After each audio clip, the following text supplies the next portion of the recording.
I call it valley of death. Now compare people, in North and South. We are in South Asian region, which is hotbed of climate extremities. Extreme events are happening. You have extreme of droughts, you have extreme of cloud bursts, you have extreme of rainfall, and we are not emitting much. There is a talk of climate justice. If you could compare the top 1% of the global emitters, they have footprints 50 times more than the bottom 1%. Big divide. That's why the climate financing is very important. That's why financing for developing resilience is very important. The average per capita contribution is just 4.7 tons of CO2 per person. 4.7 tons. That is almost like you take a 2 trip from a direct flight from Delhi to Canada and again Delhi to Canada. That's a kind of emission that you're going to put on the system. Next. Now what is happening? I was trying to relate the extreme events with the exposure. What is happening?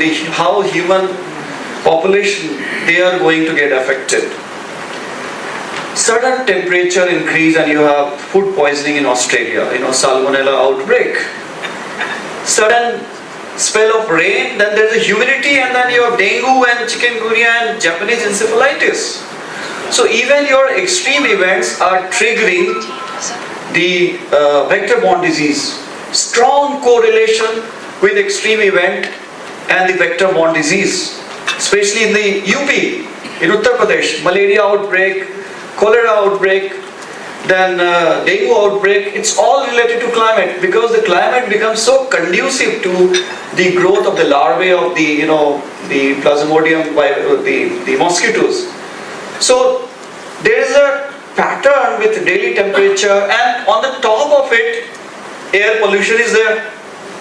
So there is an increase of mortality. It's like two-edged sword.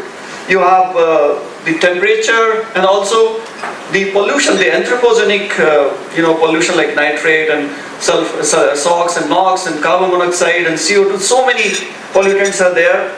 There is a pattern with the asthma occurrence with increase in temperature and humidity. Then food poisoning, all these vector-borne disease, and with the drought you also have a lot of episodes of the mental sickness. Mental health is very important. There are research papers which are showing that if your climates are very extreme, people are becoming mad. It's happening in Europe also. Now more hot days are coming up. Next. So I'm trying to just give you some glimpses of climate resilience and why it is important for water and sanitation sector. This is a classical case in Australia, how the Salmonella case went up with an increase in temperature. On the lower axis you see from 10 degree to 28, and the different regions of Australia, they are experiencing this sort of food poisoning. Next. So coming back to South Asia, a lot of extreme events are happening, and the climate risk for entire South Asia is very, very high. One, because we are monsoonal climate-based system. We have a typical June, July, August, September of rainfall, and there is a classical post-monsoon season and the pre-monsoon, and all sorts of things are happening. Your ground water tables are declining, and the crops are failing. The insects, the attack of from western Rajasthan, what you call that tidda, that is also triggered by the large drought, which is followed by increase in moisture. So a lot of breeding locust, and they attack your crops. It is also climate related. Next. Now this is a picture just about not even 100 kilometers from this hotel. I took this drone shot on 10th, 11th of September. Huge rainfall in Barabanki, and it was 400 millimeter in 48 hours. Not recorded in the history of, since we started recording climate data. In the Gangetic alluvial plain, cloud bursts not happening. It's only happening in the mountains. But in the lower Gangetic alluvial plain, you are having cloud bursts. 400 millimeter of rainfall, and what you are seeing, this is a Jamuriya Nala. It is actually a river, and people started constructing their houses and settlements on the channel of a river which is a tributary of Rat River, and Rat meets the Gomti River. So when I got a call that the flood water needs to be eased off, and so that settlements could be saved, but I said it will take minimum 4 days because people have encroached on the drainage. There is a huge drainage congestion, and settlements be in deluge for 6 to 7 days because you have actually forgotten that there is a river, and what you see on the river bed there are houses. Next again. These are some of the pictures that you see. This is rain. So climate disruption is a crisis amplifier, and it is also a multiplier. So that means whatever action we are taking, there is a co-development, that is you do development also, and also do climate proofing.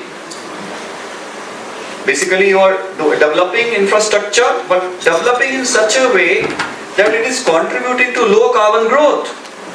So a lot of IPCC's reports came up, 6th assessment report, and the water sector, the energy sector, and the food security sector, they are all related, like all 17 SDGs are related.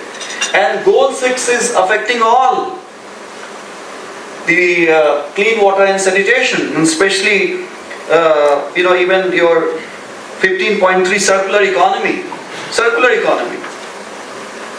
How do you use water, reuse, and return back to nature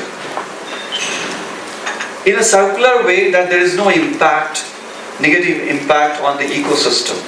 So that sustainability, that circularity has to be maintained. Next. So I will not go into detail on IPCC 6th assessment report. Continued warming, and there is an intensification of hydrological cycle. Intensification. I use this word to show that a lot of variability is happening.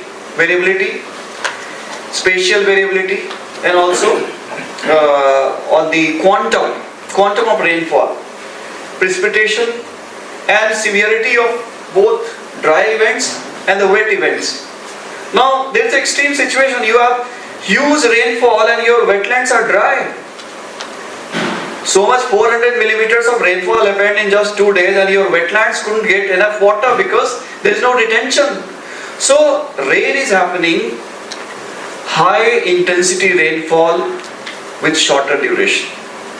So runoff is more, and your wetlands are dry, your ponds are dry, your rivers are dry, your tributaries and all the order of streams are not getting enough water.